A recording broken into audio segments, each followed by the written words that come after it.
I think, at the Hyatt for Young Women's Leadership. How many of you were there for that one? I know there's a lot of youngsters in the room. I'm 28 and I feel very old around you guys. But thank you guys so much for having me. I wasn't here last year, but you know what? This year, I'm back. It's more important than ever that we have these kind of things, especially with young women. So thank you guys for being here and thank you for having me. If you guys remember nothing else I say in this speech, I want you to remember one thing, because I know that you guys are all nice young ladies who probably identify as young ladies. The thing that will get you through all of these events, get an ankle strap on your shoe. I'm telling you, it'll change your life. Your feet will not hurt anymore. You can be all day with an ankle strap. It'll help you. But I also want to thank you guys. I start out all my speeches this way, and now it's more important than ever. If you have a family member in law enforcement or in the military, thank you so much, and please raise your hand.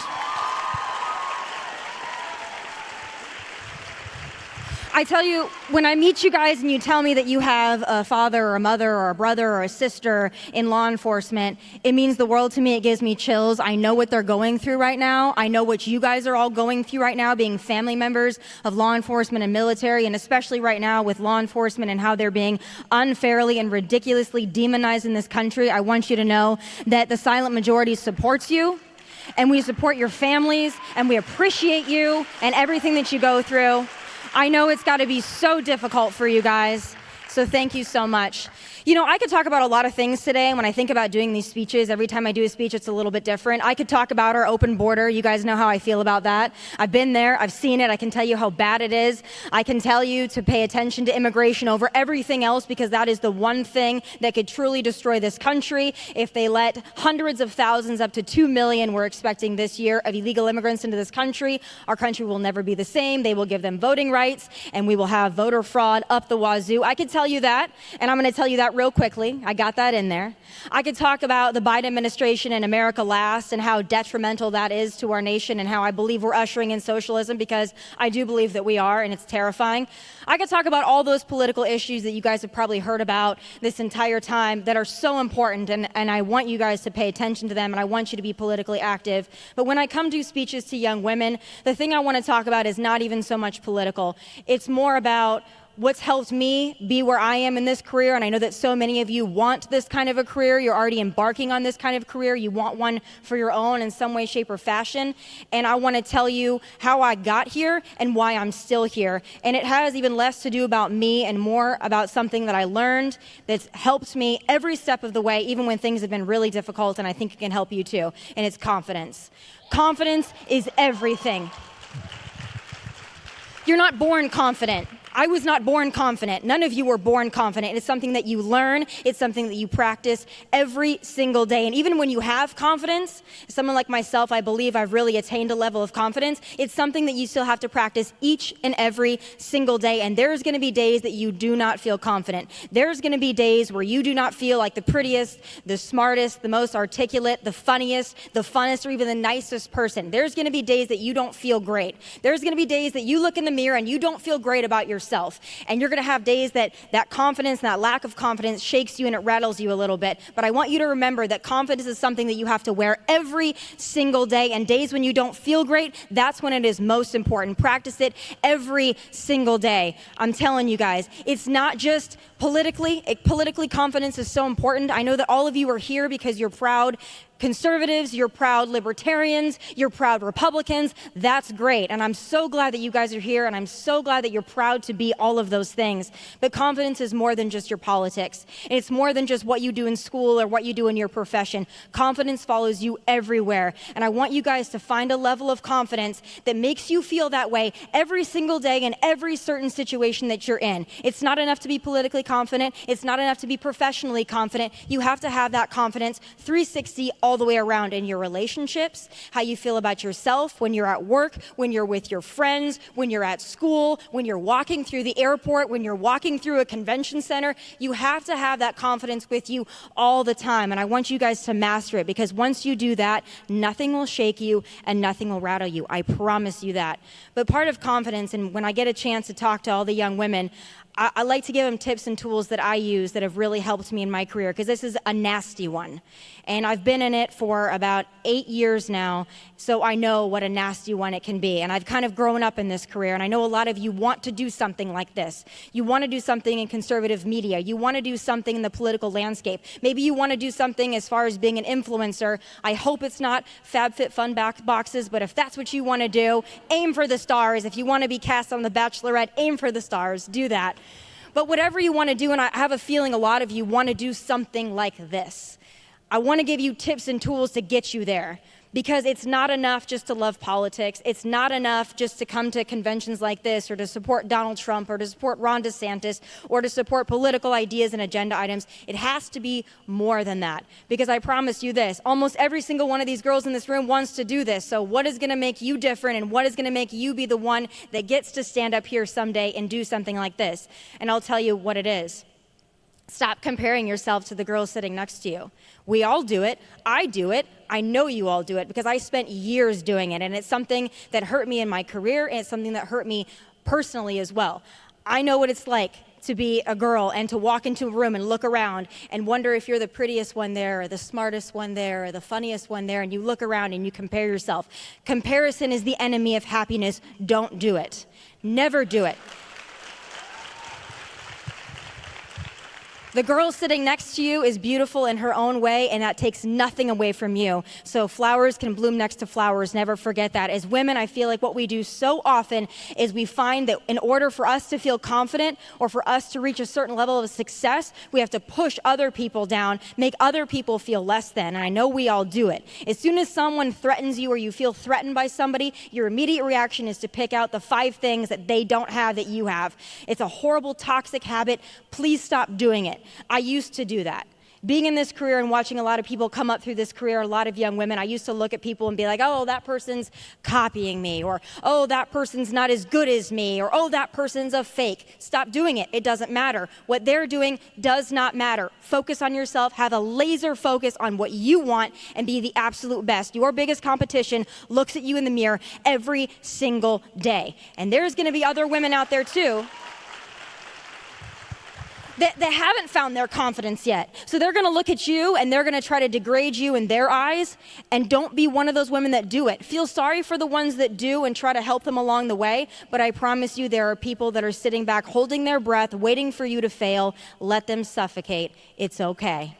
Shine and let them shine, and really lift other people up. It really is. I've learned that. I've had to learn to let go of so much of what kept me back, was comparing myself to others, and always worried about who was going to come for the throne, who was going to be smarter, who was going to be prettier, who was going to have more followers. Don't do it. My life became so much better when I stopped worrying about everybody else, and I just focused on what I was doing, and I focused on helping others climb up that ladder as well. It's the most satisfying thing. So when I get to be around young ladies and a few young men like yourself, I want to reiterate that, and I want you to know that. It's so important for you to have that confidence.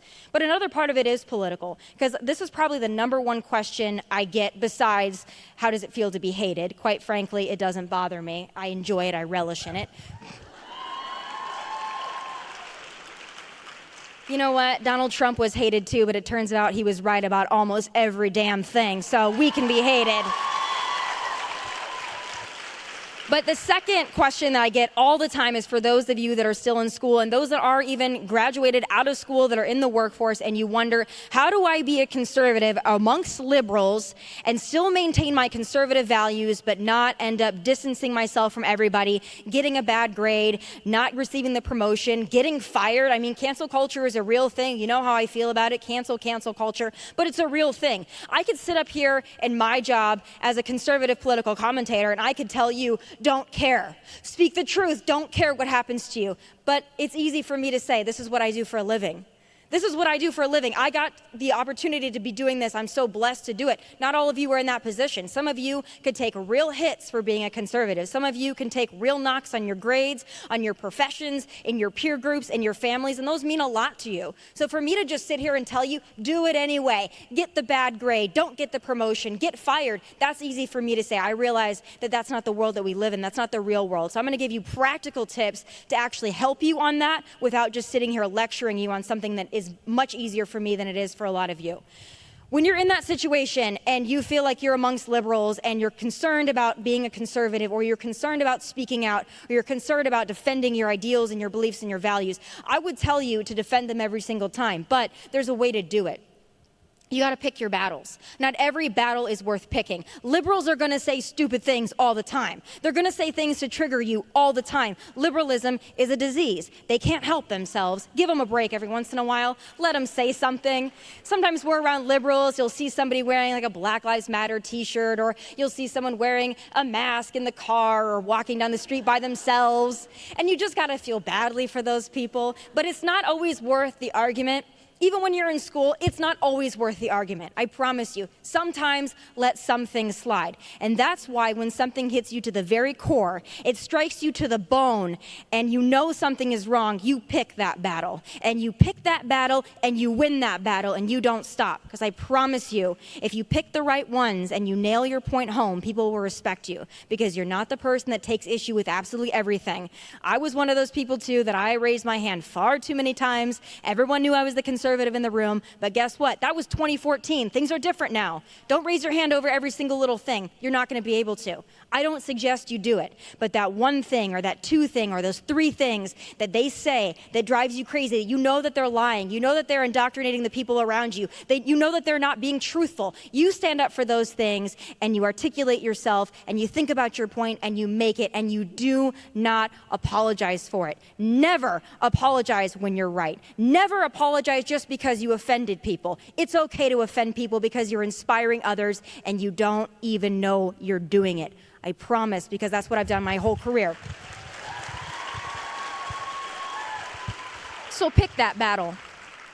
And I also I have a lot of conservative friends. Most of my friends are conservative. It's getting harder and harder now to be friends with people that don't have your political views. And it's not because we don't want to. I really don't believe that. I've had liberal friends my entire life. They always knew I was a conservative. It was never a problem. Now it's more of a problem for the left. They don't want to be friends with conservatives. They don't want to be friends with Trump supporters. They don't even want to be friends with people that are slightly more independent thinking than they are. That's the point that we're at. But I would still encourage you to foster those friendships. I would still encourage you to reach out and to make those connections. Like I said, oftentimes liberalism is a disease that people don't even know that they have, and you can change their mind. You have the dialogue, you have the conversation, you always hold yourself in high esteem. Never, ever stoop to the level of a liberal. Never, ever start with the name calling. And something we have to do also that really I think is important, especially when I'm in front of conservative groups like this.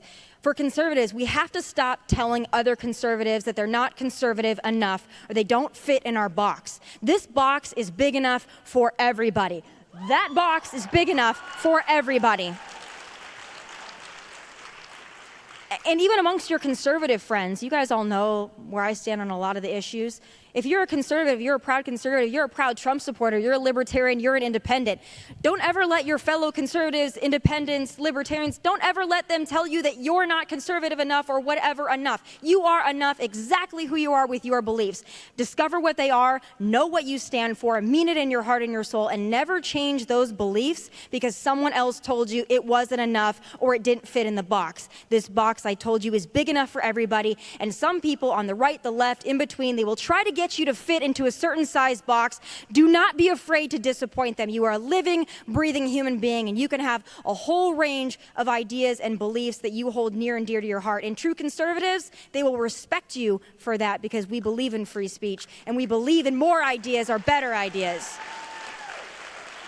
I saw a lot of you today, and it made me so happy. Not only is this the most gorgeous group of women that I've been around, I got to tell you, the few that I got to meet today, you all look so nice. You all are such beautiful people. You all have beautiful smiles on your face. But what I love seeing is I love when girls come up to me to take pictures and they have a nose ring in, or they have a couple tattoos, or maybe they have a pink hair. I love it. Be you, do you. You're still a conservative. You can be a little bit different. You can fit outside of that that box and be just as conservative, and you can break barriers by being just you. There is only one you. You don't want to be me. You don't want to be the girl sitting next to you or the guy sitting next to you. You want to be exactly you. That is a power that you have that no one can take from you. So learn how to be the best you can be and never apologize for it. Never apologize to anyone for being exactly who you are. You can change, you can evolve, you can grow, but you're always going to be you. That is your superpower. Please never lose it.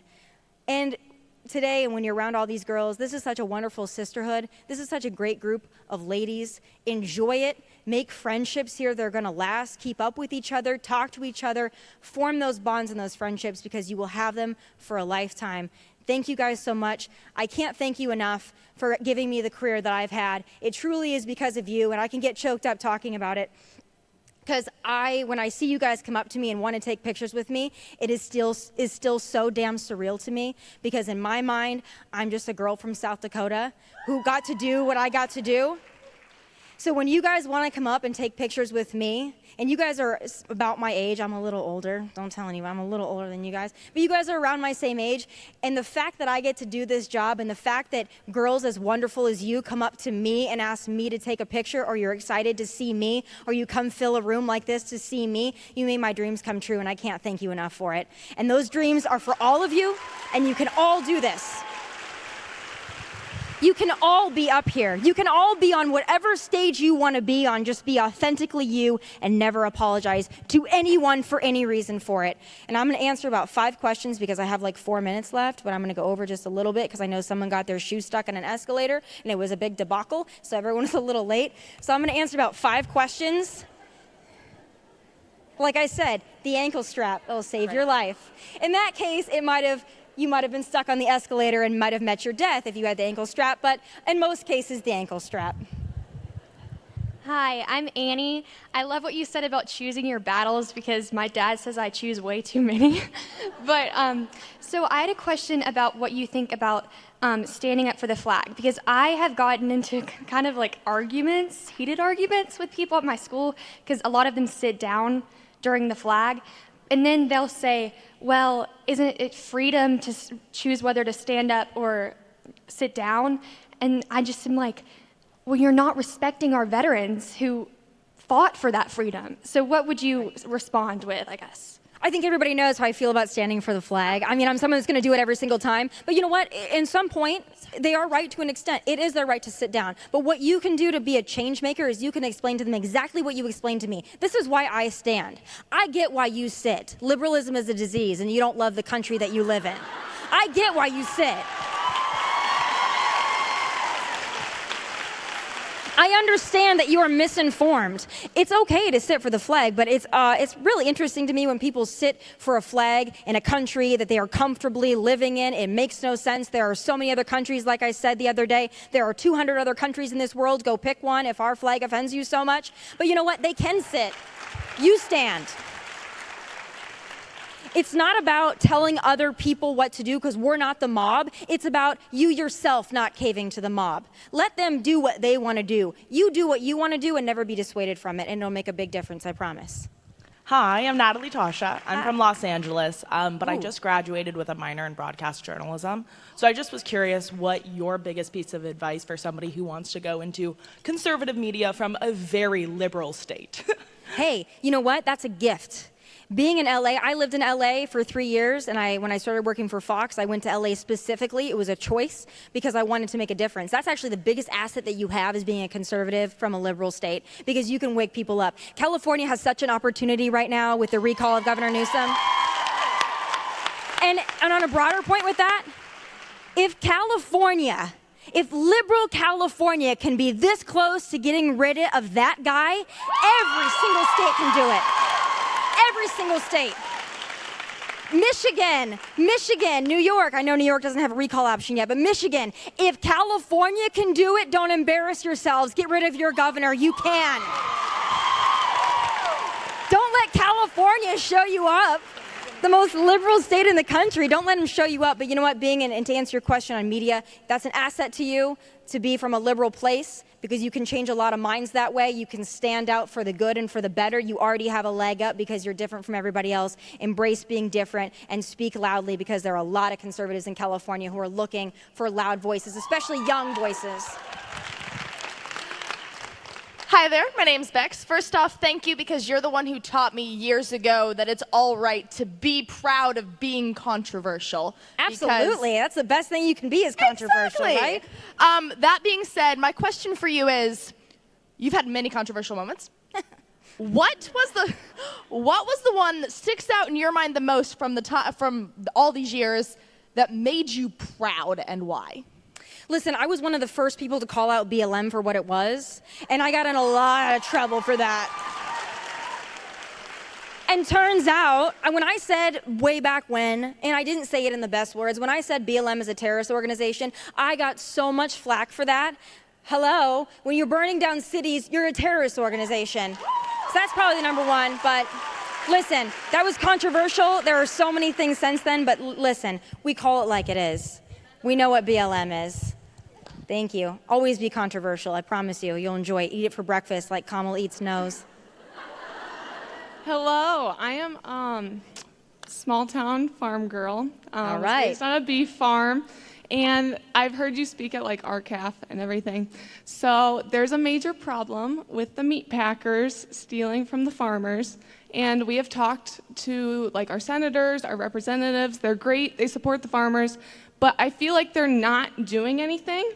So what would you recommend like people like me, my family, other farmers do to help prevent that? Because we're barely breaking even. No, I know. And I know that a lot of you are thinking that this question doesn't apply to you, but I promise you that it does. I've done a lot on this, and I want you guys to understand this is an issue that you're not hearing enough about, but I want to talk about it for just a quick second because a lot of people are not aware of it. Even if you don't care about family ranchers and family farmers, I understand that for those that don't grow up in small towns, that's kind of a hard thing to care about, but I know that all of you care about where your food is from, and if you knew this would startle you. You know where your dog food is coming from, you know what country it's coming from, you don't know where your meat is coming from. We have no country of origin labeling on our meat products. That's not a conservative issue that's super sexy, but it is one that you need to care about, and it's issues that are affecting small town America, and it means a lot. I'm going to continue to speak out, but your voice is so important. Educate people. It's as simple as educating people. Every chance I get, I educate people. And you know what? Small Town USA, for all of you that are from small towns or from small states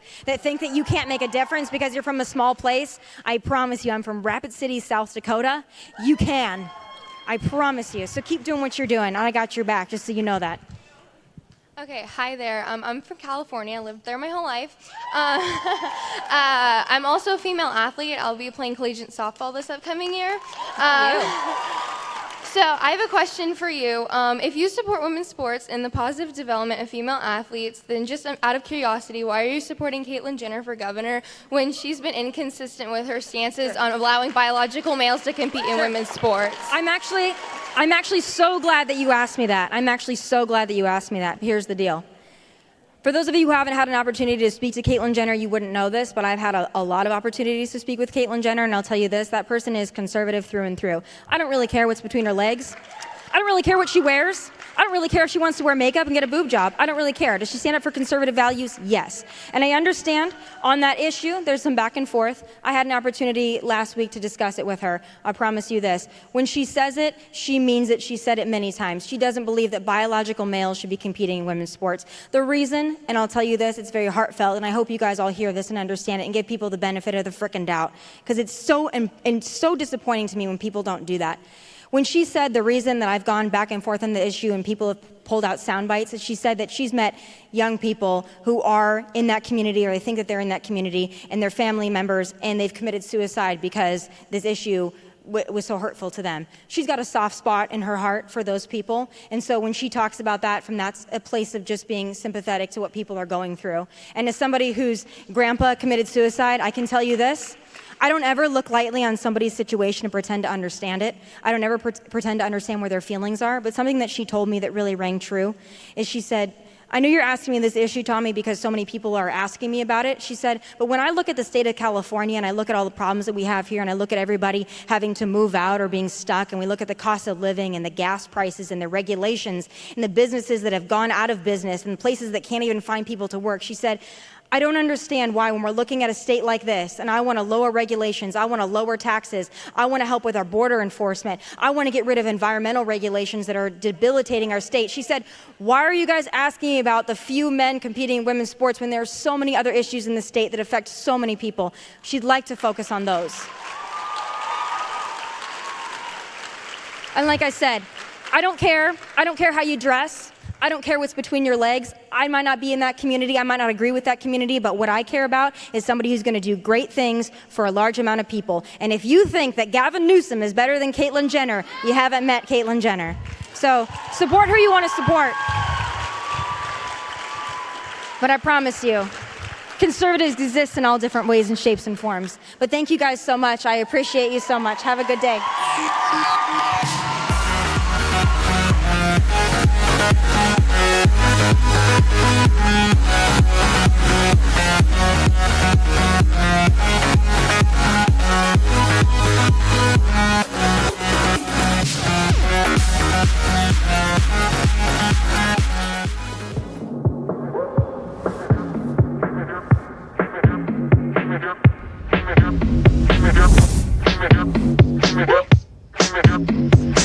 Yes, y'all are the one and only. Get up.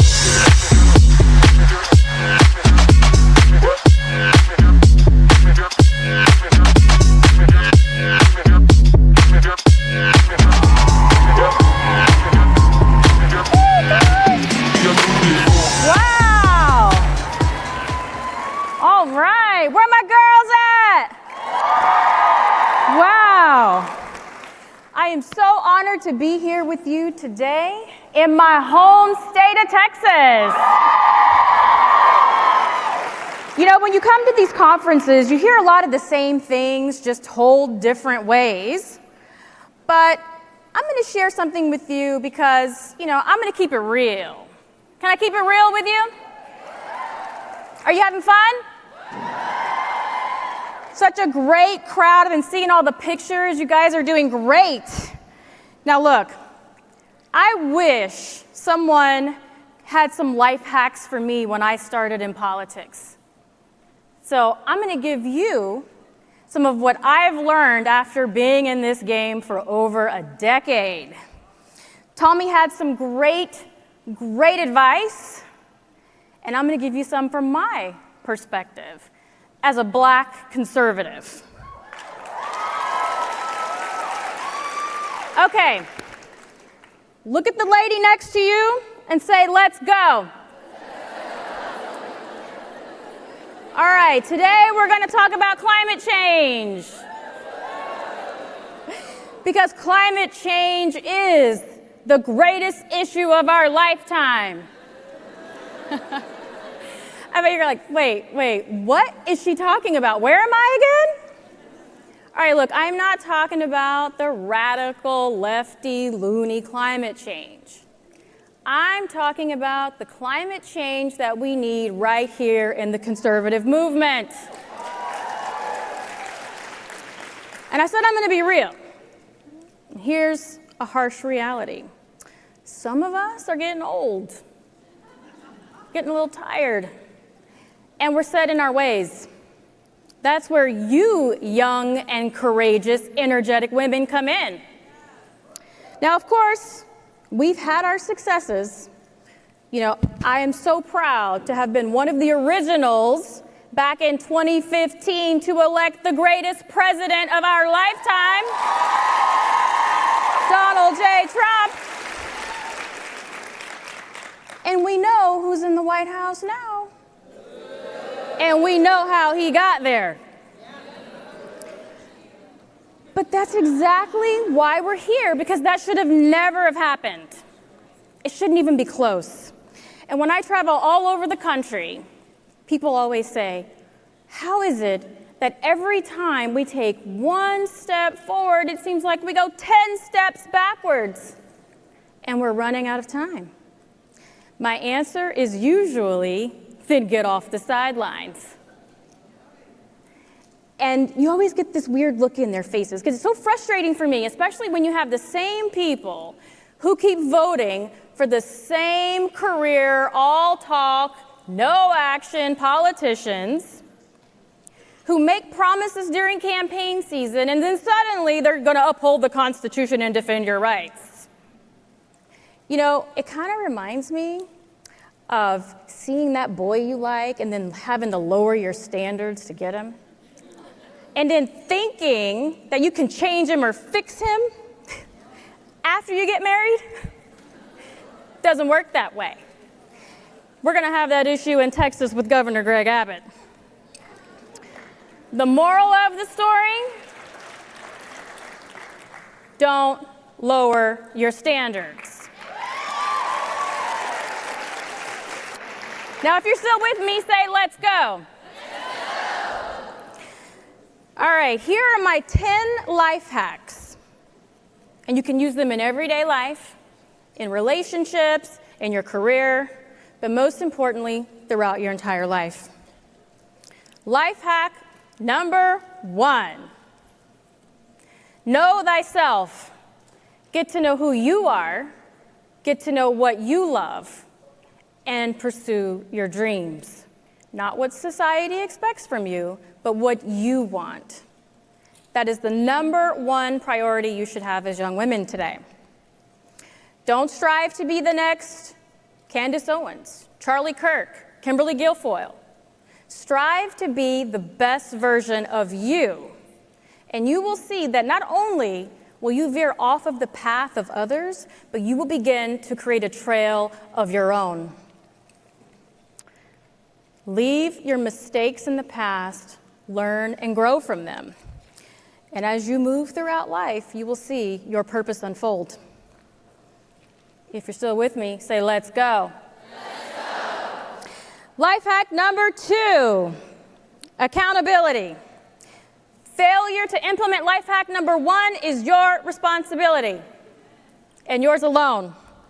Whether you encounter deception, a friend lets you down, a boss hurts your feelings, you face a disappointment or a perceived failure, own it and make the necessary changes. Maybe you have to put in a boundary, maybe you have to create some space, but it's all on you, sister. Life hack number 3, you can't change people, but if you change yourself, people change. And that is a fact, so don't lower your standards. Life hack number 4, the internet is forever. Look, I do deal in harsh realities, ladies, and we are held to a different standard in our society. I mean, just look at CNN. They just rehired Jeffrey Zoomin-Tubin. So just be careful, ladies. Life hack number 5, don't read the comments. Trust me on this. Do not read the comments. For the preservation of your own sanity, don't read the comments, because the reality is what other people have to say about you doesn't matter. Go back to life hack number 1. If you're still with me, say, let's go. Let's go. Life hack number 6. This is a good one. Politicians are people, and people will let you down. Do I need to say that again? Politicians are people, and people will let you down. Period. Yes, my sister over there in the back. All right, don't waste your energy fighting harder for someone who's not fighting for themselves. You cannot win it for them. Wish someone had told me that 10 years ago. You have to protect your own strength and your own integrity along the way. Life hack number 7, don't watch the news unless you have to be on it. Again, it's about preserving your mental faculty here, because politics is weaponized. You have the fake news, corporate media, and censorship and false narratives protect your minds from this. It's all designed to throw you off track. You can either choose to participate in the chaos or be a solution to the chaos. Refer to life hack number 1. Y'all ready for number 8? All right, life hack number 8. The echo chamber grows personalities, not the movement. Let that sink in. We are so confident because we are right and we have the truth on our side. But if you ever wonder why we can't seem to get ahead or bring in others to the movement, it's because we can't get outside the echo chamber. We have to acknowledge that people who we want to get it the most, the people who need to get it the most, can't even hear us. That's because they're just human beings. I mean, I know that's debatable in some cases, but let's just assume generally we're all the same. And it means they have their own life experiences. They've had their own personalities. They've had their own, setbacks. So everyone is perceiving their life through a different filter. And therefore, when you're dealing with people, you're dealing with a psychology. So we can get up here and we can rant and rave and throw red meat out to you all day, but the movement sits stagnant. So we have to go into these communities. We have to develop these relationships. And when you're out there debating with your peers, or some of you in the cases of your colleagues, one of the questions I receive a lot is, what am I supposed to do when I'm talking to someone and it's like I'm talking to a brick wall and all they want to do is complain and rant and scream at you and tell you that I'm a racist, a sexist, and homophobic? You know what I tell young people? It's very simple. Go to Google and type in ways to disarm a narcissist. Pick your top 5 favorites and you will disarm these people every single time because it's all psychology.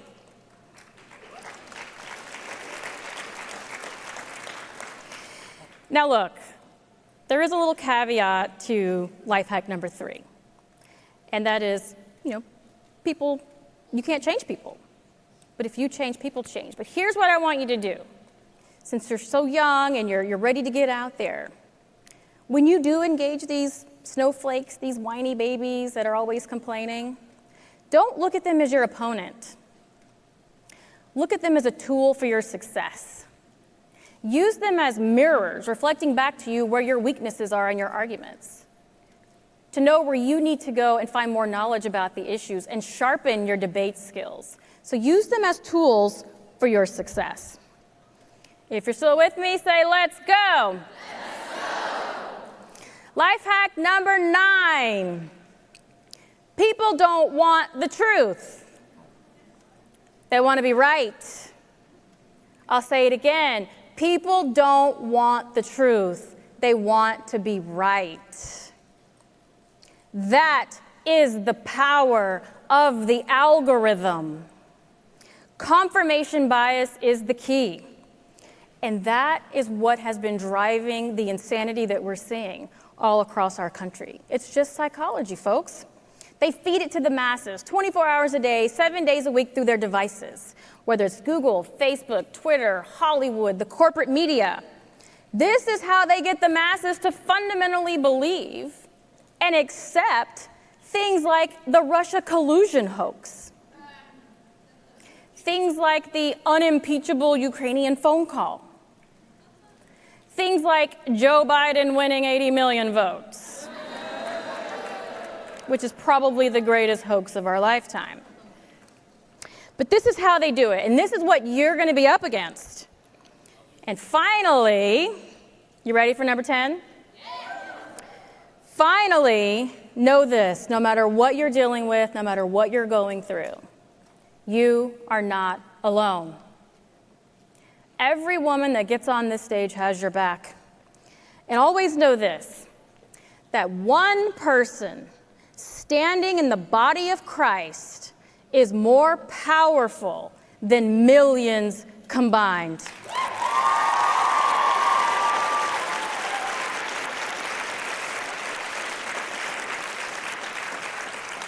So I want everyone in the room Look at the girl next to you. Look her in the eye and say, I've got your back. Turn to the other girl. Tell her, I got your back.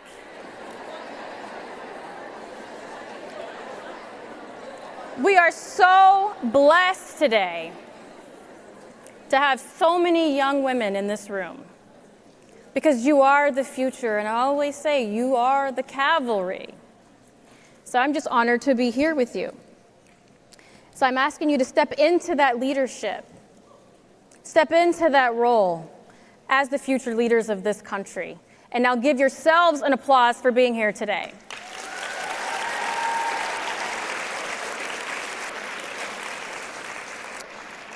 Now, let me close by telling you a story. It's about a little girl that had the most profound impact on my life. She was only 15 years old. And she is the reason why I continue to do conferences like this, why I fight for the things that I fight for, and basically who has made me aware of things that I was never aware of at your age.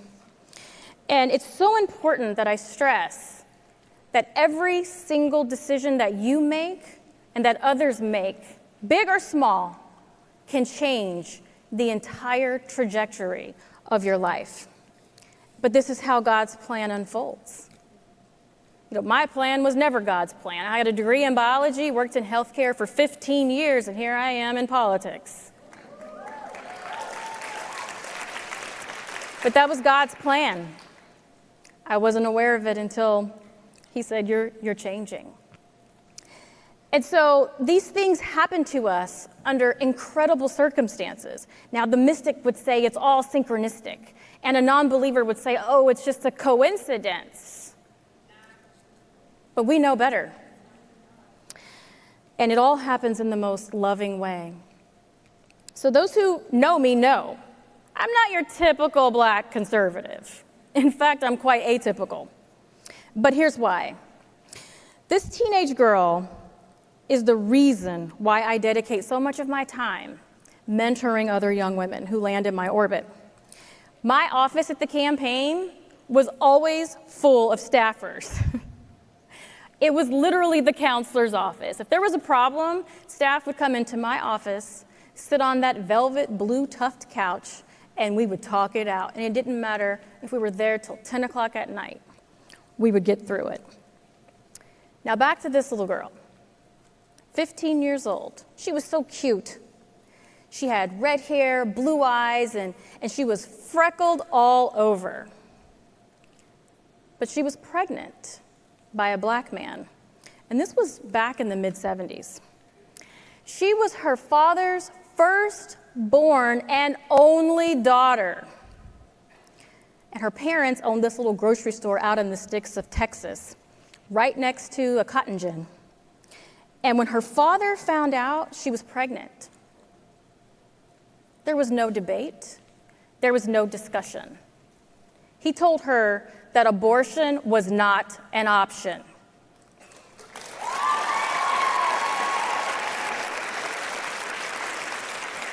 The only problem was, back in the mid-70s, Texas didn't have a method to adopt biracial babies.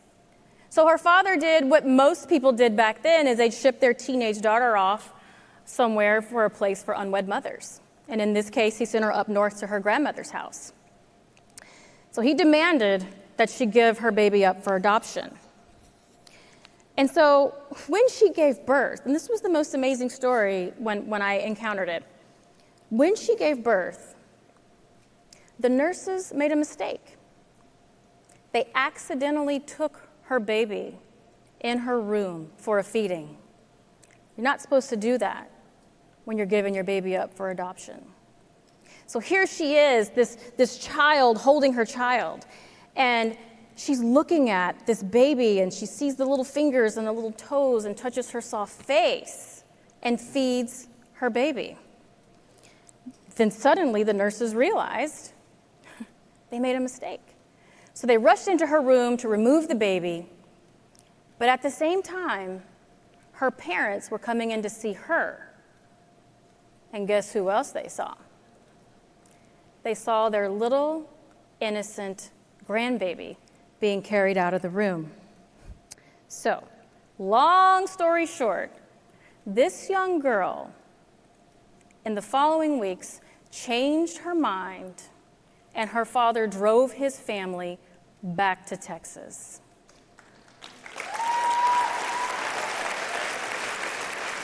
And here I am.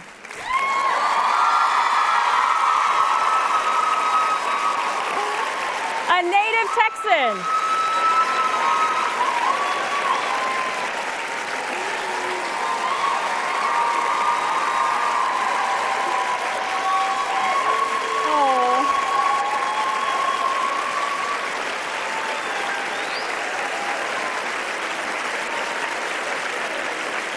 Oh, you guys are great. Yes, I am a native Texan born in Kansas.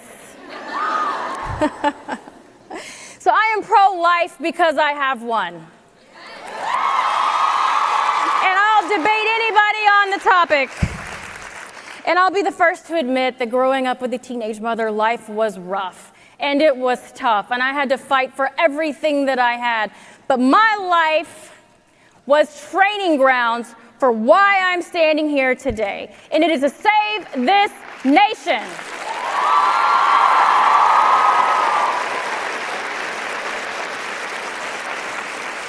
We are all on our own journey. And as conservatives, it is our moral obligation to continue to stand up for the unborn and to protect innocent lives, because life is a gift from God, not government.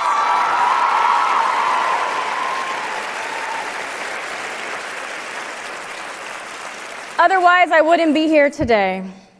So I'm here to personally thank you in advance for being strong and being bold and being courageous. And always know that I have your back. Thank you, everyone, for coming.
Oh my goodness, we have a treat for you. This is a really special panel.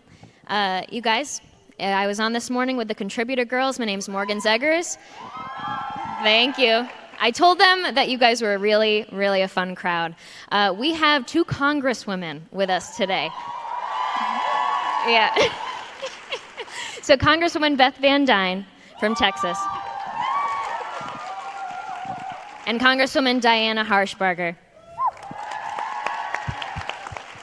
Now, I got a lot of really exciting questions because this crowd is really full of women that would like to be you one day, would like to be maybe a consultant for women like you one day, or would like to just work in politics. And so we can all learn a lot from this conversation. But I'm excited because I had a special experience as a teenager. Have you guys heard of Elise Stefanik? Very, very cool woman. She's a congresswoman from upstate New York, and I'm from upstate New York. And so when she won in 2014, she became the youngest woman in American history ever elected to Congress at 29. And she got more media attention when AOC won a couple sessions later. and beat her for that title. That's when she got the most media attention. Nobody really cared when it was a Republican woman making that major success. And so I got to grow up seeing her as my role model. I got to learn really closely from her as somebody who gave great advice. And now this is an opportunity for all the women who didn't maybe have that opportunity to hear from you guys. So I'm pretty excited about that. And I want to get started with just some introductions. So if you could explain how you got into politics, your campaign, and how you're in office now, the caucuses that you're in, and what you plan to do moving forward, that would be a great start. Good Lord. Well, first of all, I want to thank everybody for coming to my district. You are in the middle of District 24. So I am thrilled to have all of you here. I'm from upstate New York, too. I didn't know that you were from Saratoga. upstate New York. Yeah. So Albany. Yeah, not too far away at all. Okay. But I always say I'm a born New Yorker, but Texan by choice. So all of you think about that and come to Texas. I got involved when my daughter was born. She had 9 surgeries the first year she was born. And I went to the park, and she always had to cover her eye because she was really sensitive to sunlight. So I remember going to a Parks Board meeting and like, can we get shade? And nothing. And then going back to the Parks Board meeting, can we get shade? And nothing. And before I knew it, I was the chairman of our Parks Committee. That's what happens. If you've got a problem, you've got to be part of the solution. And then a few years later, we had a zoning case outside my neighborhood, and we had a gentleman who was less than responsive to our needs. And when he was up for re-election a couple years later, I had a 2- and a 5-year-old. I'm going to tell you right now, there's never a good time to have kids, and there's never a good time to run for office. It doesn't mean you don't do it. It means you prioritize it, and you do it. When nobody would run against this gentleman, I decided to go ahead and run because I thought people need a choice, and it's too bad that people are fearful to run. I had no fear, and I just said, people are going to say things about you. Who cares? I had no financial backing. I had never been on a city board before, but I just decided to do it. And I ran against an incumbent who was a very nasty politician, very nasty, very aggressive campaigner. And he outspent me 8-1, but I worked. And I found 5 people that I knew were involved in the city. I talked to them, and I asked them to introduce me to 5 people. I asked those 5 people to introduce me to 5 people. And I beat an incumbent who outspent me 8-1. I was on city council for 6 years. I ran for mayor. I'm the only woman that the city of Irving, Texas has ever had as mayor. And then I decided to run for Congress. And I'll tell you, it was a nasty race. It's not fun, but keep your friends close, keep your enemies closer, know who you can go to for support. And we have got a killer freshman class. More women in Congress now than ever in the history of our country. But I'll tell you, none of these women ran based on identity politics. All of them have a history, experience, a vision, a backbone, and it's the coolest freshman class ever. And I am not in a caucus right now because I've been asked to be in a number of them, but I want to figure out where the bathrooms are first before I associate myself with caucuses. Yeah, so that's a good approach. I'm trying to get to know as many of our colleagues as possible and figure out exactly who in what caucus does what before I join anything. See, that's level-headed, whereas we have the Justice Democrats and the radical left who are all trying to get in this progressive caucus, and maybe we could talk about that a little bit later. But what about you? Well, I'm Miss Diana Hirschberger from the 1st District of Tennessee, and that's East Tennessee.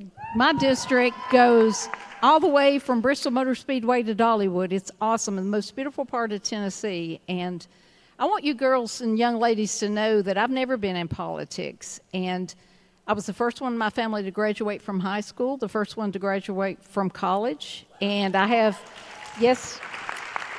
went on to get a doctorate of pharmacy degree. So I've been a pharmacist for 35 years and a business owner for over 30. Now, I will tell you this. My son is 36, so I could be your other mother, okay? And I have 2 grandsons, 4 and 6.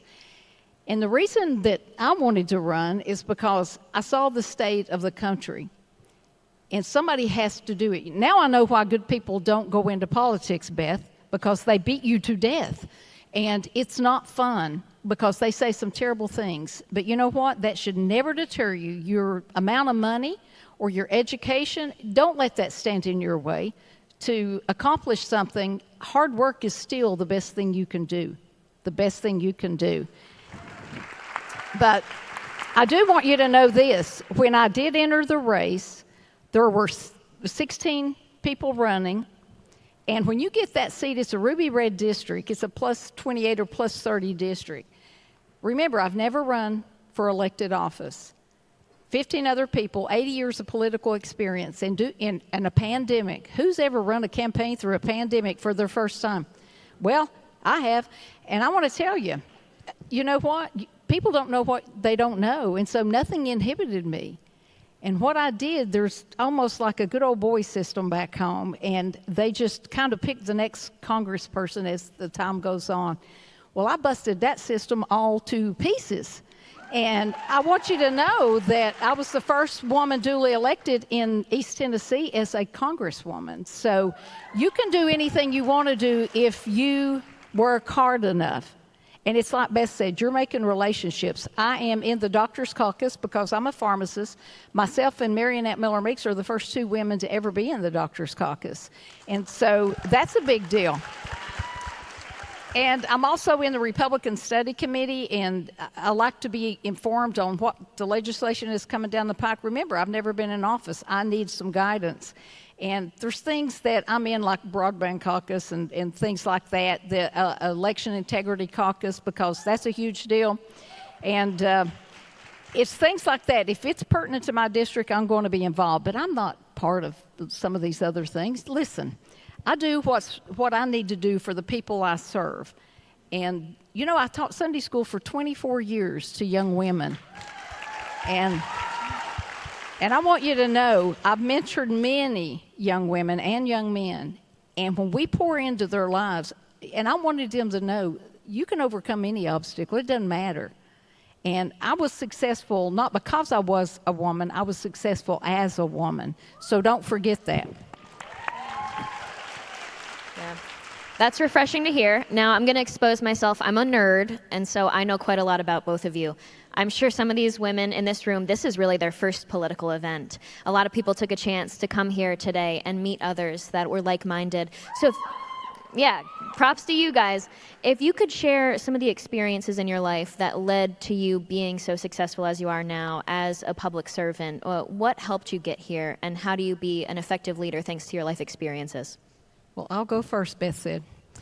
Well, I'm a wife, a mother, a grandmother, a Sunday school teacher, a pharmacist, a business owner. So, heck, what's Congress? If I couldn't win that, I don't know. That was not an obstacle.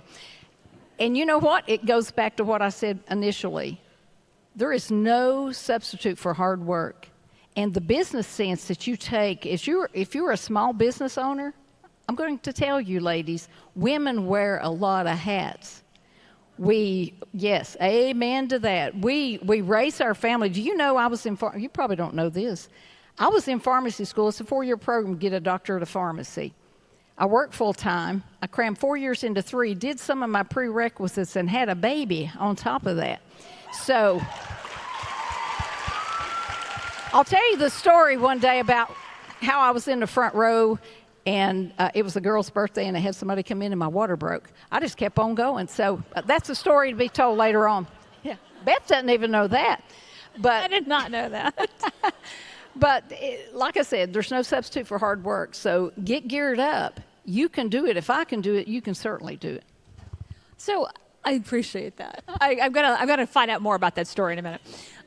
So when like I said, I was born in upstate New York, came down here. How many of you all are like independent women? Oh, come on. How many of you all are independent women? Come on. I was a very independent woman. In fact, I was so independent that I thought I knew everything at 17. I moved out of my house at 17, and I got two full-time jobs. And for 3 years, I worked my tail off. And at the end of 3 years, I'm like, this is ridiculous. I have got to go to college. And I ended up applying. I went to Cornell University. I paid for it 100% on my own. And I'll tell you, when you pay for school, you really appreciate it. And it teaches you that, you know what, there's nothing that you can't overcome, and hard work will get you everywhere. When I became on the city council and I ran, I got no support to run. It wasn't until after I put my name out as a candidate that I got support. I've never won a race by myself, ever. I have always had a phenomenal team behind me. It is building that team. It is building the people around you that can tell you when you're doing something stupid, that you trust enough, because if you're putting people at the table that you're the smartest one at the table, you're doing it wrong. So make sure to surround yourself with people that you trust, that will call you when you're not doing something well, but will also give you that energy when you feel like you're at your lowest. Those things are really important, and you have to have people that you can trust. But I'll tell you, one of the things that I when I speak to women who are thinking about running or who want to support women who are running, you have to be fearless. Yeah. If you do not take the risk to put your name on a ballot, guess what? You're not going to win. But life is full of risks, and you just got to go for it. And the younger you are, the less risk that's really involved. Take those risks now, make a name for yourself now, and then when you want, you will have all of that on your resume. But if I knew what I know now at 50, if I'd known that when I was 22, I would love to see where I would be. Yeah, really. Yeah, well, the next question is kind of about this. You know how hostile the environment is these days. I believe there might be a girl, Olivia, here. If you guys hadn't seen, there's a Turning Point chapter at Wichita State University in Kansas, and they had a Women's History Appreciation Month post, and they decided to let the student senators submit the name of a woman they admire, and Olivia put my name in. And I'm from Turning Point, USA, and so that meant the student senators decided to bring her up on charges against the Code of Conduct for promoting Nazism and white supremacy. And so Olivia and I and a bunch of the people behind the scenes went with her through this process, and she literally did have to go through the 2-hour review of her content and everything, and she came out on top. But oh my goodness, that's how hard it is to be a conservative woman. We are called problematic, right? And so what kind of advice do you have? First of all, what would you say to your younger self? What kind of advice do you have for the women who are facing this hostile political environment, and especially for women who do want to be public servants one day but are looking at what happens and maybe go, oh, never mind. So I have a 19-year-old right now who he's going to his sophomore year at University of South Carolina. And he did not want to go to a liberal school. And look, I had gone to Cornell University. It's a very liberal school, but one of the things that I learned was how to be a well-spoken, well-prepared, articulate conservative. Because when you're put in those positions, know your opinion, but know why you have that opinion. Don't be afraid to be challenged, and don't be afraid to defend yourself. Always do it professionally. I saw so many debates where they would get so personal. And as soon as you get personal, you've lost the debate. But if you know your material, you're confident with your state of preparedness, you can debate. And if you do it with a smile on your face and a good attitude and being positive, it's really hard for that not to attract people. Yelling, screaming, it's what makes the papers. It's what the media loves to focus on. But if you are trying to change hearts and minds, doing it with that positive attitude and not letting any of the noise shut you down. And I graduated, and I remember I had my honors dissertation, and I had one member of my board who was very, very, very far left. She didn't even want me to graduate with honors because she didn't appreciate the thesis of my paper. I didn't back down. Instead of, I got a lower grade as a result of it. It was worth the lower grade. Yeah. Fight for your principles, and I will agree 100% with Katrina. Don't apologize. The paper will come after you. Your professors will come after you. Don't apologize, but also don't do anything that you have to apologize for. Yeah, watch your words. Well, you want me to tell them what I would tell my younger self. I would tell myself to be more confident in my choices and decisions. And when I said earlier, don't let not having revenue or not having an education hold you back from anything. Listen, I have been very successful. I'm a compounding pharmacist, so I formulate, and I've done things all over the country for different facilities. So, I left a good life to do this. I didn't have to. I worry about the future of our nation. And, that means you have to be bold and you have to step out and say, it doesn't matter what they say. There's going to be naysayers everywhere. You've seen them. I've seen them. You've seen them. But you know what? You take that, and you're going to be criticized along the way, and you've got to learn to take criticism and become better. And boy, I don't like it. But you know what? You deal with it, and you do become better. Because I'm telling you, young ladies, it is not easy being a woman. We've got the biggest freshman class, and that's a big deal. Republican women, you just don't get out there. You're afraid you're going to be blasphemed like your friend. That's pathetic. And you stand up and you share your faith for one thing. You will not see me do a speech on that floor unless I talk about God keeping his hand on this nation. Don't be afraid to share your faith. You are known by the fruit you bear, and that's what we do. I don't go around and call people names and hit them over the head with the Bible, but they know. And sometimes you want to hit them over the head, but But the thing is, you have to be who you are. You need to be authentic and genuine. I didn't beat 15 other people and use my own money to do it. Like you said, you didn't have any money. Nobody gave me any money. I used my own personal money. My son thinks I'm giving his inheritance away, but, hopefully I'll just keep working harder. But stick to it. If you make a decision, somebody may come up and ask you to run. Think about it and learn all you can learn, because this is a learning experience for all of us. I love that. No, thank you. Okay, so I see we have a few minutes left. To wrap it up, I don't know.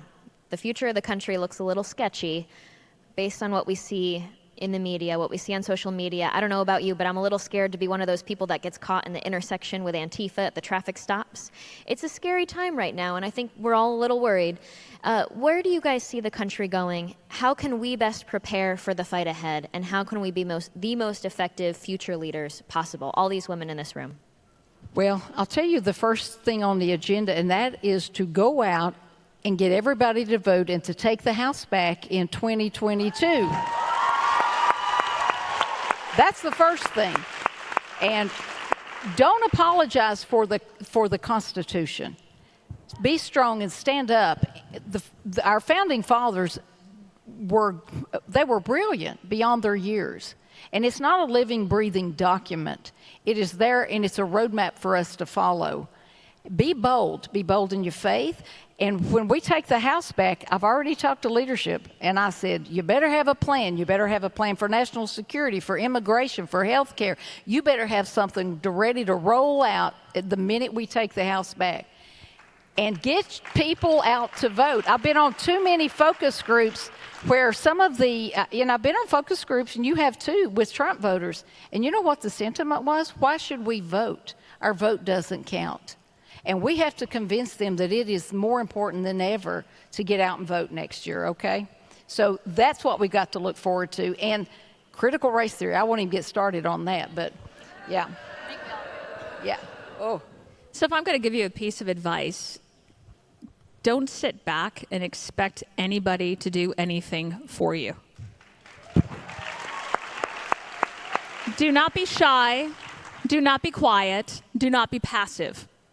Get out and lead. I don't care what it is that you do, but be a leader in whatever you get done. And it's an amazing thing. When you lead, people will follow. Absolutely. My daughter was doing this karate class, and she was doing a test. And they told her to do a certain move, and the entire class followed her. The guy said, you did that completely wrong, but it's amazing everybody followed you. Everybody did it wrong because she had such confidence in what she was doing. So you cannot be afraid of what other people are going to say, but also the biggest piece of advice I can give is don't be passive. If you see something that needs to be done, don't wait for somebody else to do it. Pick up the gauntlet, get it done yourself, and then you'll learn from that, and you will be able to accomplish wonderful things. But the fact is that it's step by step by step. Be leaders. What a great way to finish. Thanks, guys. We got to head out. Thank you all. Thank you both so much.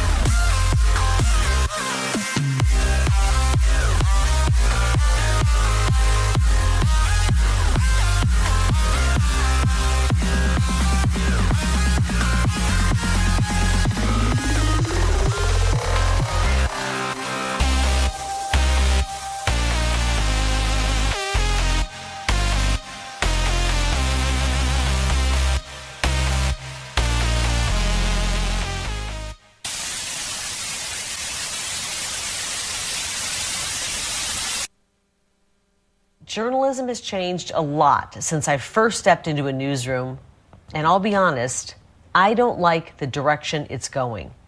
The media needs more balance in coverage and a wider range of viewpoints represented in every newsroom, at every level, and in each position. In the past few years, I haven't felt proud to be a member of the media. I'm sure there are other journalists out there who feel the same way. I found myself reading news copy that I didn't believe was fully truthful or only told part of the story. And I began to feel that I was contributing to the fear and division in this country by continuing on in this profession. It's been a serious struggle for me, and I no longer want to do this job anymore.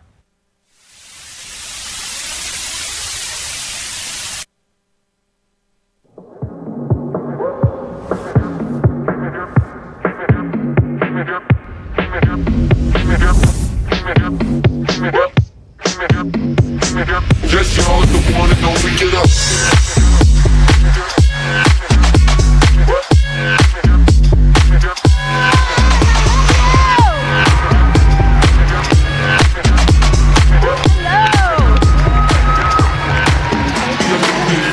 Oh my gosh, you guys are so amazing. I'm free. I'm absolutely free. I am free from the corrupt fake news, and it feels so good. I'm telling you. I gotta tell you, I am absolutely ecstatic to be here with you today. You have no idea the power in this room. I know you've been told that before, but you girls, you ladies are so powerful that the power in this room is going to cause a seismic shift in the world when you walk out of here tomorrow. And you know why? Because you're young, you're conservative, and you embrace your femininity. You don't deny that part of you like the other side does. Your power does not come from overtaking men, pushing them down, because you know that the men in this world, especially our conservative brothers, they are our partners and we need them, right? Now, if you listen to the feminists, they're going to tell you, look, we don't need these guys. As a matter of fact, we need to overtake them. We need to do better than them. We need to push them aside and take control. And they'll tell you that all of your success comes from your career. That's where your value is, only in your career. That being a mother, being a wife, being a caregiver and a nurturer, those jobs are for the weak. That's what the left tells us. But let me tell you, because I've been on both sides of it. I've done the career thing, I've done the mom thing. The most important job in the world are those jobs. And they take incredible strength, they take incredible courage, and they take grace. And those are qualities that we have as women, and we're not turning our back on them. We know that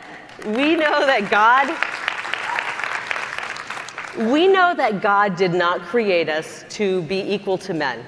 He didn't create us to do what the guys do. We know we can keep up with them, right? Hell yes, that's right. But God created us to do what the guys can't do. We're special that way.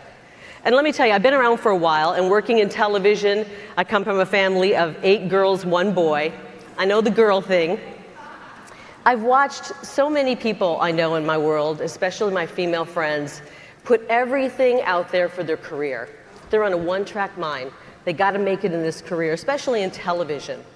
They wake up one day, they're alone, they feel something's missing from their life, and they realize that they want to be a mother, but they don't have the other part that makes that happen. We can't do it without our guys. So the clock is ticking, and sadly, I have friends who have had to freeze their eggs. I mean, they're at that point where they're just like, what do? I don't want to miss out on this opportunity. So they freeze their eggs and they sit and pray and hope that Mr. Right comes along and they get that fairy tale ending. But I got to tell you, the feminist doctrine does not come with a happy ending. It comes with a pretty crappy ending. I'm not kidding. It's not a good one. So it's a big lie that's been told to us for a long time. And I have to admit, I actually fell for it for a little bit. I was on a one-track career mind. I am going to make it in this world. I'm going to make it in my career. And I put off having kids for a long time. As a matter of fact, I put off having kids probably a little bit too late. I'm so thrilled I didn't put it off completely. I have 2 kids, and I'm so happy that I did that. But the feminists will tell you to put off marriage, put off men, put all of that off later, that you do not need that to be happy. I'm here to tell you that that is a big line of bull crap. It's not true. You need to have that side of yourself. They want you to miss out on the purest, this is not my family, by the way. We can never manage to get a picture like that looks that good in my family. They want you to miss out on this, the purest joys in life.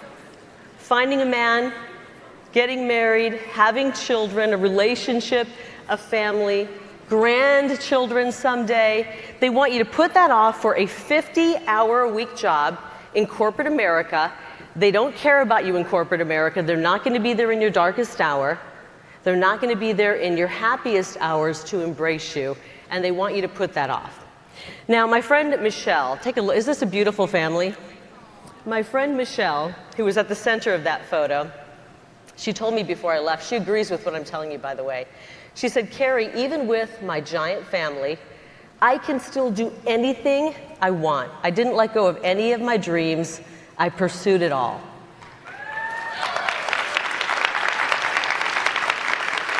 It is possible to do, and she's right.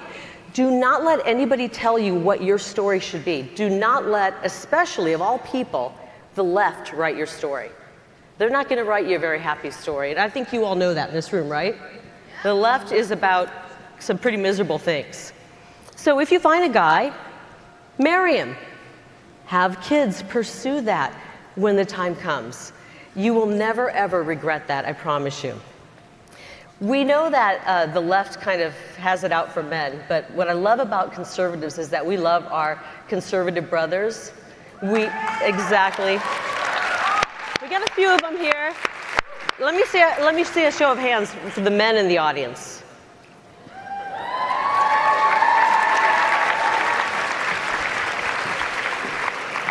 There's none over here? Just up here? We have about 6 or 7 of them. So if you're looking, we've got 6 or 7 guys here. You got to go to Florida in about a month. There's going to be a lot more guys. Yep. You're going to find the guys you need in Florida. I'm telling you that right now. So we conservative women, we love our men. And there's nothing wrong with that. We love their might. We love their courage. We don't want to be men. We don't want to conquer them. We want to be their partner. And I think that's the key in life. I think it really is. We've been so at odds with our guys that we need to come back together. Because what we need right now is not only our men's strength, but we as women need to tap into our strength. Because if we learned one thing during COVID, it is that the left doesn't give a damn about our families, and they don't care about our kids.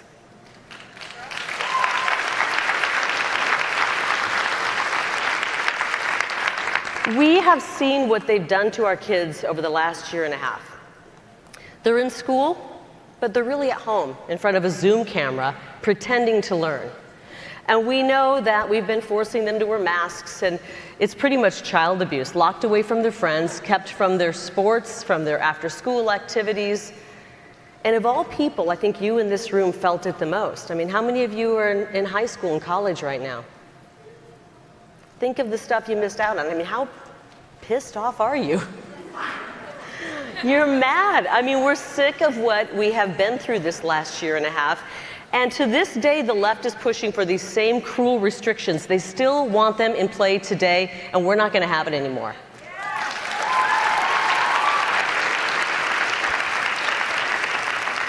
The truth is that basically there's no risk to kids and people your age from COVID. The basic flu is more dangerous to your health than this China biowarfare germ.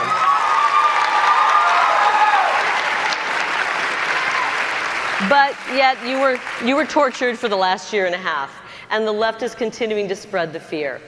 And now they're trying to teach our kids in schools to hate and judge one another based solely on the color of their skin. Exactly. I don't know, but that to me sounds like the definition of racism. what they're always accusing the right of. So this is where we come in. This is where all of us, you in the back row, you in the front row, you guys, this is where we come in. We are the protectors. We need to tap into our strength. Whether you are a mother in this room, I'm sure there are a few of them. There you go. And even if you're not a mother, you have that maternal instinct. It's inside of you. And we need to tap into that mama bear energy and prevent the left from hurting our cubs. They're not going to do it anymore.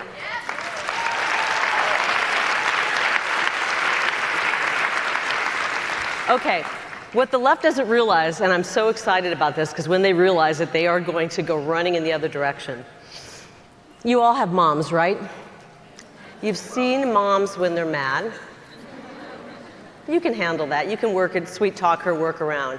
But the left has unleashed pissed off moms. Mom when she's mad is one thing, but mom when she's pissed off, that's an entirely different thing. No one wants mom pissed off, right? And the lunatics on the left are about to see a band of pissed off moms coming their way.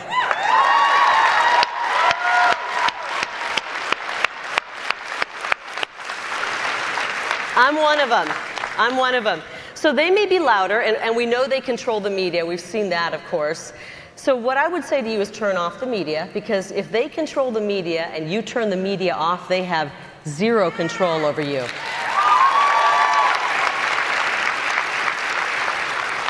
It is we, the freedom-loving, sane Americans who are the majority, not them. You and you and you, we are all the majority in this room. They just want us to feel that we're lesser than them, and we're not. So I want to show you something about, a little bit about my career. You saw my take this job and shove it moment when I first came out. But I had a very long career in television, 3 decades on the news desk in Phoenix. And there were some really great moments in that 30-year career. There were some really great moments.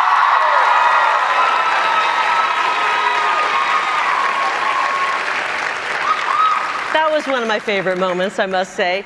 So there were some great moments in that 30-year career. But unfortunately, the increasing bias, and then it got even worse during COVID, the scare tactics during COVID really made it impossible for me to do the job anymore. It went from being biased to unethical, and then to downright immoral as we tried to scare and divide people. And I just couldn't do it anymore. I wasn't going to sit there. I wasn't going to collect a paycheck, even though it was a really nice paycheck, I must say, and then lie to people. I just couldn't do that. I was raised right, as they say.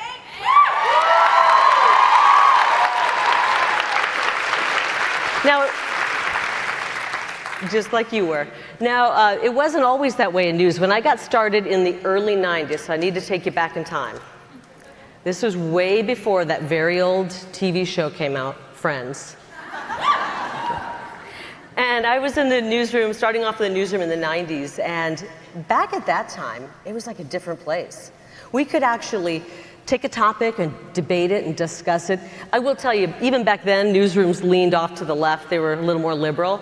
But at least we could debate a topic. We could have a discussion, and we had diversity. And by diversity, I mean diversity of thought. And you would see that in the news product. It was a little bit more balanced, way more balanced than the stuff you're seeing today. You wouldn't even recognize what news was like back then. Unfortunately, journalism is now dead, or at the very least, it's on life support. Sorry, I hate to say it. There is a very dangerous effort going on right now by the media, by big tech, and also universities and schools. And they are trying to prevent you from getting the information you need and the truth that you need. They don't even want you to have access to certain information. Who's noticed this when you're online and things just disappear? What the hell's going on? Do we not have a constitution? Do we not have a right for free speech?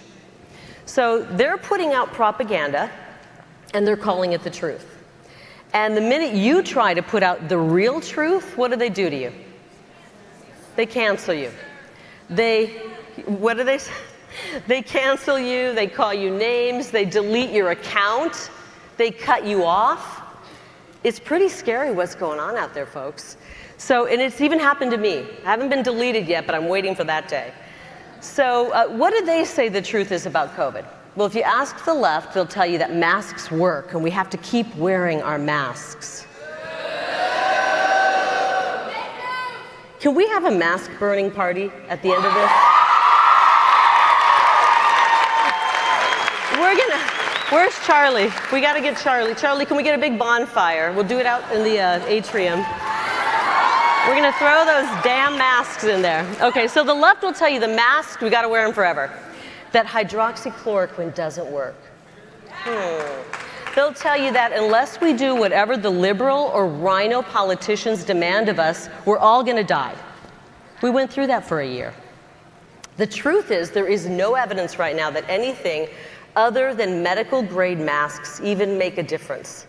You got to have the medical grade ones. The truth is that hydroxychloroquine works.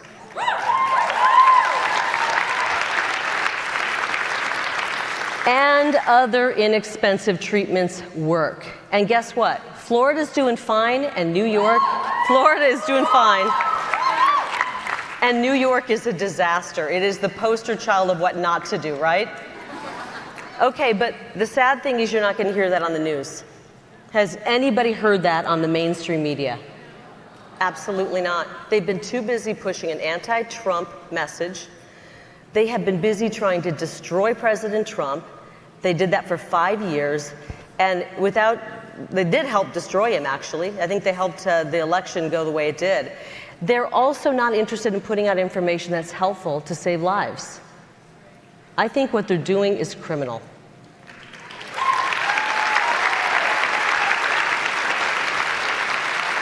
So, now that I'm free from the fake news and I can talk and I can say what I want, which is so great, we all need to start telling the truth. We all need to start speaking out. How many of you, after 3 days here, are ready to go out and just roar? You're ready to go. You're young, conservative women. You are speaking out, and you are a huge threat right now to the political left. They want you silenced. They do not want you unleashed on this world because you scare the hell out of them. And we know what their vision is. It's oppression. It's division. Their whole idea is completely bankrupt. We've seen this playing out over and over in America. It's there in plain sight. Any of you live in a Democrat-run state or city? Oh, I'm so sorry. All right, look around. Keep your hands up really quick. Everybody look around. Who's got their hand up? Now invite them over to your house.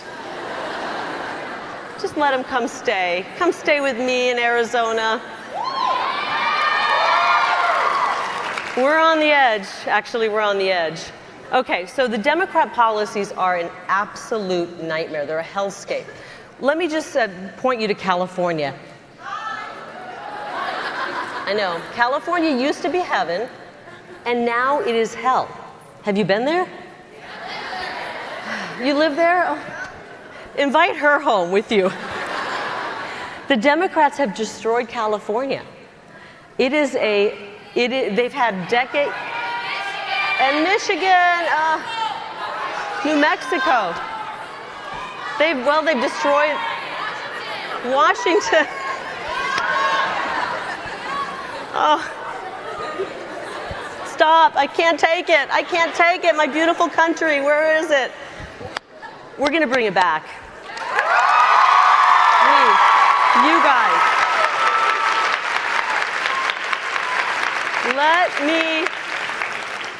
Let me tell you what's wrong with California, and it's probably happening in all those other states. It's an unending traffic jam next to a homeless encampment where people are using the sidewalks as a toilet. I'm getting really mad right now. And they're shooting up drugs in front of police officers who can't do anything about it. Antifa. Oh, we could go on all day, couldn't we? They've shuttered the small mom and pop shops. They let the big boxes stay open. You can drive through the fast food, but you can't go to the little eatery you love. And they want people to wear masks while walking on the beach. In California, they are actually they have told people to stop singing at church, stop worshiping God at church. But if you want to go on the street and chant BLM this close to somebody, and you want to burn down a building, kill somebody's business, loot, flip over a cop car and set it on fire, that's fine. You can do that. So they've turned criminals loose, and there's no consequences for their actions in these cities and states, because they're being run by really bad politicians. So we have to fight back. You guys have been given a lot of ideas. You've been given what you need to go out there and fight back. We cannot wait around. There's no superhero that's going to fly in. We are the superheroes, yes.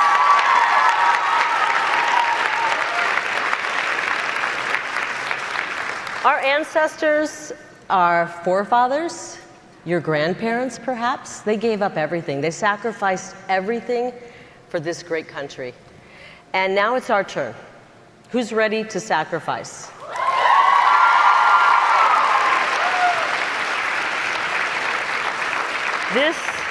This is our moment in history. Now, I gave up a job on a news set. I walked away from that.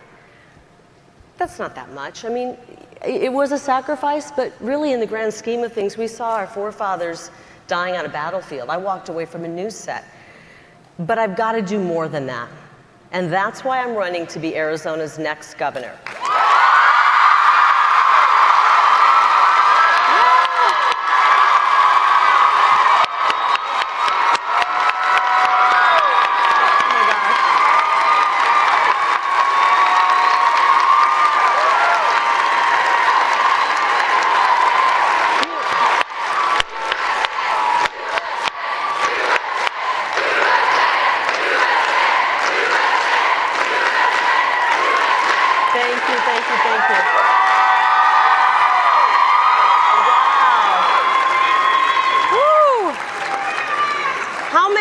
Vote in Arizona. Thank you. All right, August 2nd, 2022. That's the first vote I need. Okay, my first line of business is going to be to change the name to Carizona. Is that a good idea? Just kidding. Actually, though, you know what? I know what's coming. I know what's coming. They're going to start attacking me. They've already started calling me names. They're going to lie. They're going to say everything they want. And these are the tolerant left, right? The ones who, they love to throw out the most horrible names. It's like, did you not have a parent who ever washed your mouth out with soap? I don't think they did. You know why they didn't? Because it looks like they don't even use soap. So they don't have soap in the house. Anyway, I don't care if they call me names. As I like to say, frankly, my dear, I don't give a damn.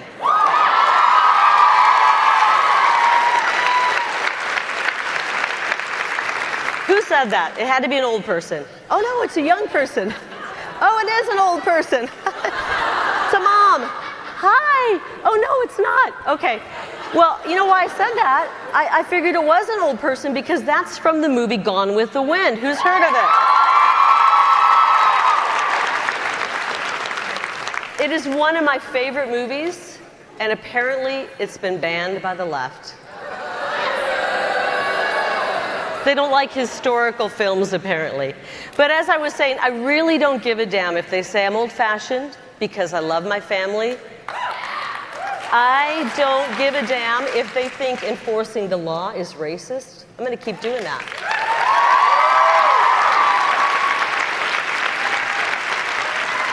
You know, they like to call us racist, but it's really their policies that are racist. Think about this. Their policies have made people miserable for decades, more than decades. Their racist policies have actually kept people from making the most of their life and seeing their full potential. And to me, that is a crime. We need to live a life and see our full potential and not have policies that politicians are pushing keep us down. The Democrats might be woke, but this group and us, we are awake.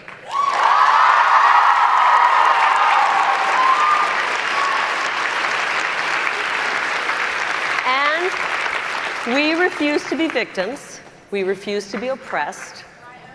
and we refuse to be manipulated by their nonsense.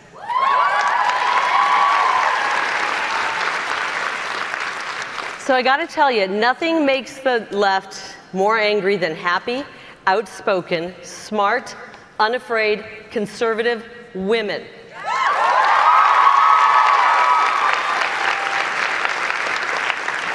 It's people like I see in this crowd. And some of you are so docile, but dangerous. I'll tell you what, they're afraid of us, but I know for a fact that none of us in this room are afraid of them. So, I have one final thing to say. My name is Kari Lake. I'm running for governor of Arizona, and I approve this message. Thank you.